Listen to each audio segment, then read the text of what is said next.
To preface this, I'm a girl and my mom was a horrible addict. She barely took care of me as a kid. At the time of this incident, I was around 6 or 7, so my awareness and understanding of things happening may not totally make much sense here. This happened in the 90s.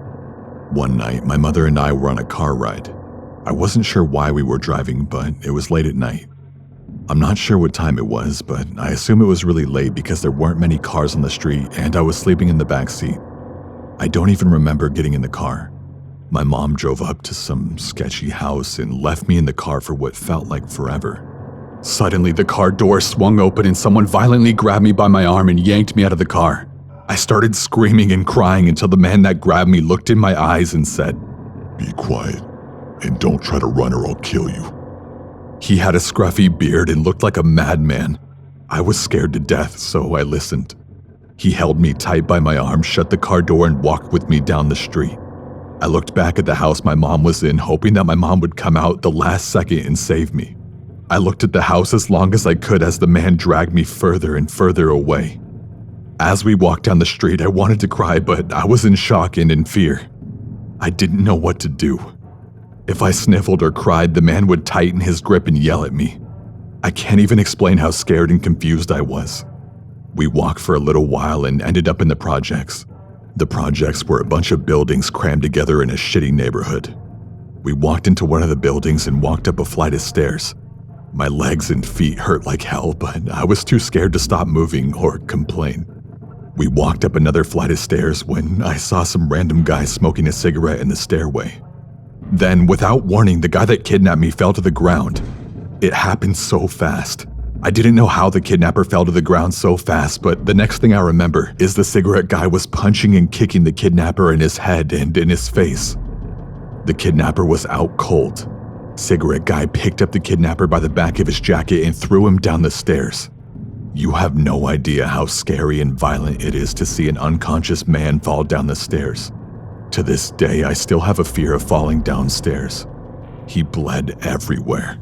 I still have no idea how cigarette guy knew to help me, but I'm glad he did.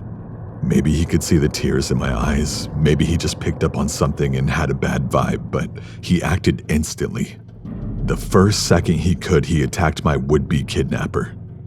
Cigarette guy starts pacing back and forth, swearing at himself, gritting his teeth and clenching his fists. I thought he was mad at me, so I started to cry. He looked at me and said, Okay, shut up. He had an attitude, so I listened to him out of fear. I wasn't as scared of cigarette guy as much as the bearded guy, but I was still in fear of him. He started to ask me questions with an attitude. "Why are you out this late?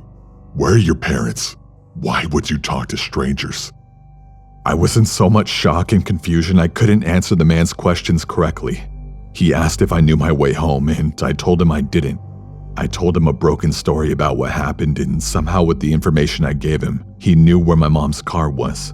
The only thing I remember about the road is passing a house with Christmas lights on it despite Christmas already being over. I think he knew the area well enough and figured out where I needed to go based on that information, but I honestly don't even remember telling him about the Christmas lights.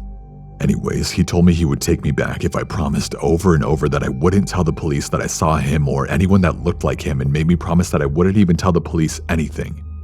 He had an attitude and I didn't care what he asked me. I just wanted to go back to my mom, so I agreed. I followed him down the stairs.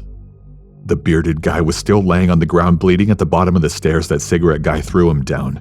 He wasn't moving at all. I mean, for all I know, he was dead, and I hope now that he was. Cigarette guy stepped over the bearded guy and I followed. We walked outside and cigarette guy looked around panicky. I remember him telling me, "The police don't like me." We walked out of the projects and my feet still hurt. Cigarette guy was walking fast in a panic and I had to basically jog to keep up with him. I started crying and he asked me what was wrong.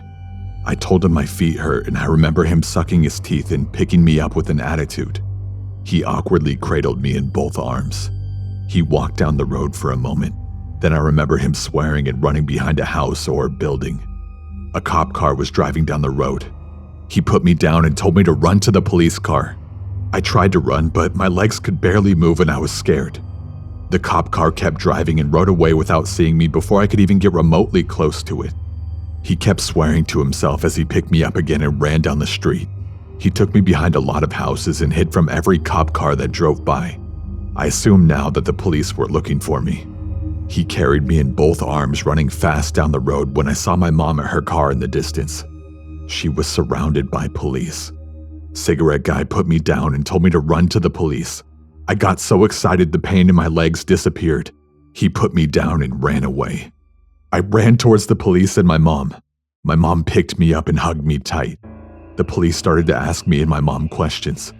I don't remember too much about their questions, but I remember my mom telling the police some convoluted story that just didn't make any sense. She basically told me to not say anything, and I didn't say much but cried a whole bunch. We went home. Days later, my dad picked me up and knew something was wrong. I told him everything. I never lived with my mom again. When I grew up and had time to think about that day, I never forgave my mother. Not too long ago, I asked my dad what he remembers about the situation, and he told me what he thinks happened from what I explained to him from years ago. He said my mom was on a drug binge, I got kidnapped. Someone saved me, but the person that saved me had warrants and wasn't mad at me. He was just frustrated with the situation that he had to deal with. Imagine being a criminal on the run and now you have a kidnapped girl with you and you just beat a guy up half to death. If he would have gotten caught with me, he would be in jail for my kidnapping. With my mom lying and me being in shock and confused, I wouldn't be able to tell them that the man had helped me because while it was all happening, I didn't even notice he was helping me. To the man that saved me, thanks. To the man that tried to kidnap me, I hope I never see you again.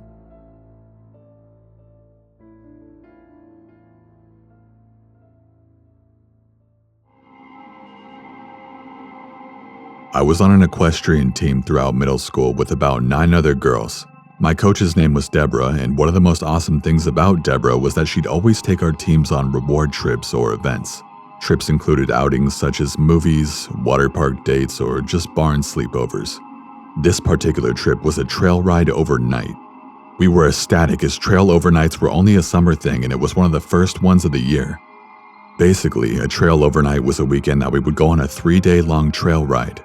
We'd pack a bag or two, meet up on Friday morning at the stable, load up our horses and bags into the 3 trailers and be on our way. That was exactly how it happened this particular trip. Everything went exactly as it should have, and we set off to a trail near the Sleeping Bear Dunes as I live in rural Michigan. Things got odd a few hours into the trip.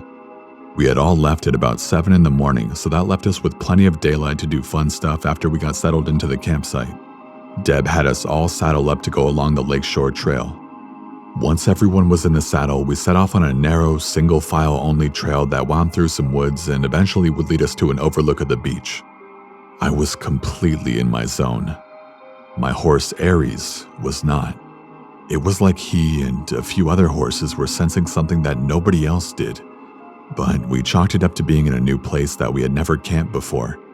Being that Aries was a Mustang, I thought maybe his wild instincts were kicking in after a few years of being domesticated as well.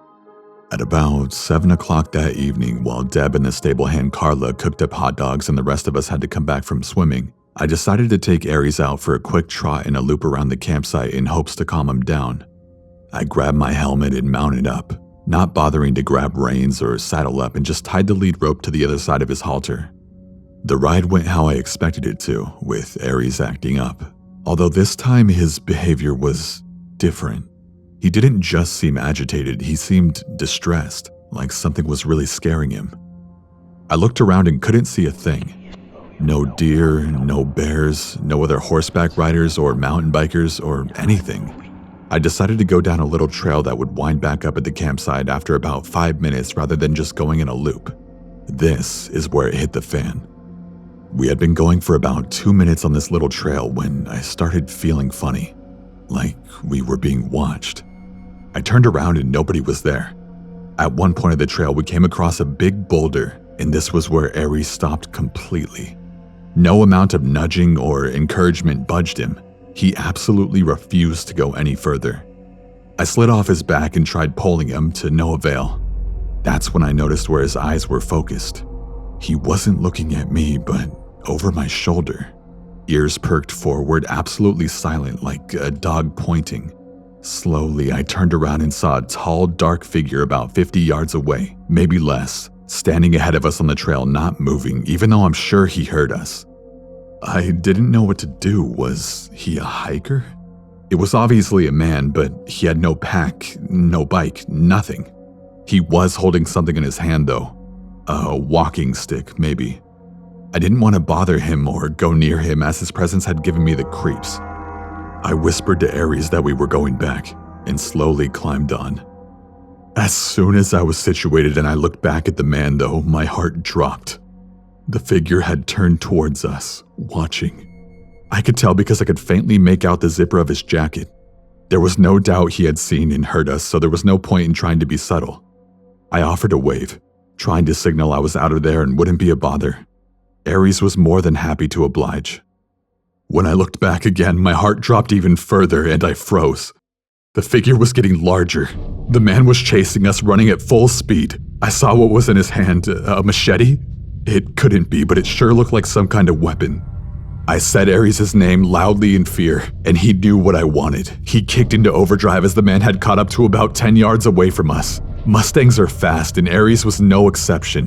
That made hanging on without a saddle a bit difficult, but I somehow knew that if I fell, my life was over.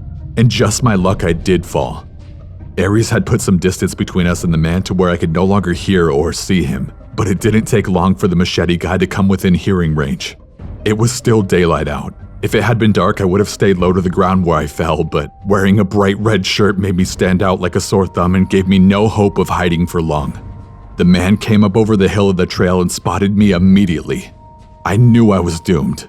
The man started towards me, and before I could bolt, I heard the thundering sound of hooves speeding in my direction.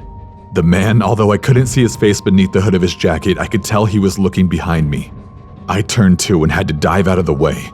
Aries was speeding towards the man in like a freight train. I couldn't believe what I saw. Before the guy could dive out of the way, Aries struck him with full force and trampled him, making the guy yell out in pain. He lay there limply. More than likely a bone or two was broken. Aries was big for a Mustang, and being hit and run over by any horse isn't going to leave you without injury. Aries disappeared over the hill for a second, then came back and ran the man over a second time.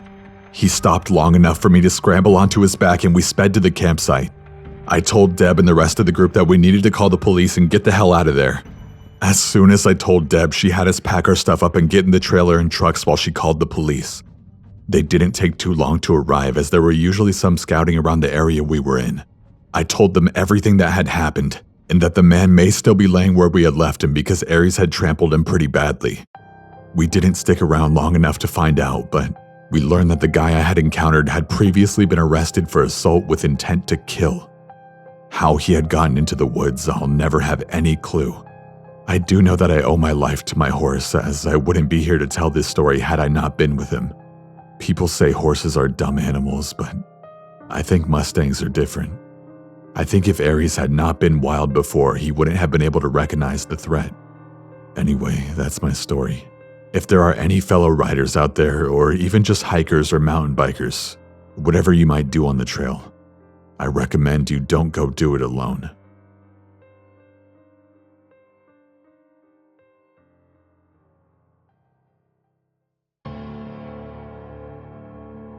At the time this happened to me, I was a 26-year-old male.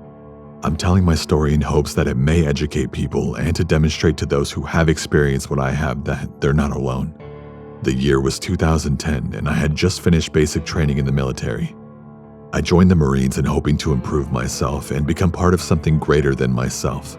After completing basic training, I was stationed at a facility where I was to receive MOS training, which is basically training for the job I was to do in the Marines. I was married at the time, and things were not going well between my wife and I.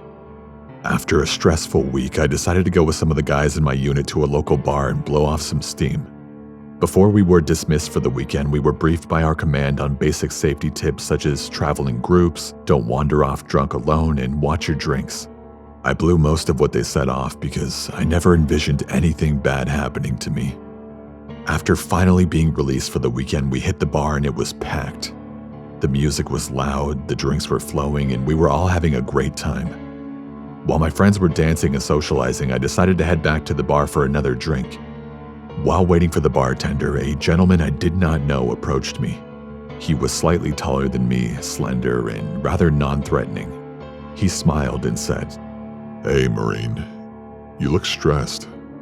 Without thinking or even caring, I told him about my marital troubles. He offered me a drink, and as I had my attention turned to my phone, he handed me a drink. He smiled and said, "See you around." I drank what he gave me, and I went to go look for my friends. As I began to walk around, I started to feel sick. The room began to spin, and I was not feeling well. I felt that something was off, and when I couldn't locate my group, I left the bar to call a cab and head back to base. As I staggered outside, struggling to pull my phone out, the man who bought me the drink approached me. "Where's your friends?" He asked. "I don't know, but I'm going home," I replied. "Why don't I take you home?" He said. I didn't know this guy and was starting to feel uneasy, so I politely refused, telling him that I'd wait for a cab. That was when the expression on his face changed to a menacing look. "Let's go, I'm taking you home," he stated with an angry tone as he grabbed my arm. I demanded he let me go and began to struggle when he slammed my head into the wall. Almost immediately after that, I began to lose consciousness. As he dragged me to his car, for what felt like an eternity, I went in and out of consciousness as I felt weight pressing down on me. I tried to struggle, but I passed out again. When I finally woke up, I was face down in an alleyway with my pants down covered in blood. I was bleeding from my face and from behind. I was in so much pain. I finally made it back to base, and when asked about what happened, I lied. I was so ashamed. I couldn't believe what had happened. For the next 3 years, I fell into a deep depression. I suffered from depression, anxiety, and spells of rage. My marriage ended not long after what happened. Despite this horrible incident, I finished my enlistment honorably, and it took years before I was able to come to terms with what happened. My advice to anyone who has experienced what I have: you are not alone. Be patient with yourself and get help. The sooner you deal with it, the better it will get. To everyone else, watch your drinks. Be aware of your surroundings and never accept drinks from strangers. You never know when you will cross paths with a predator.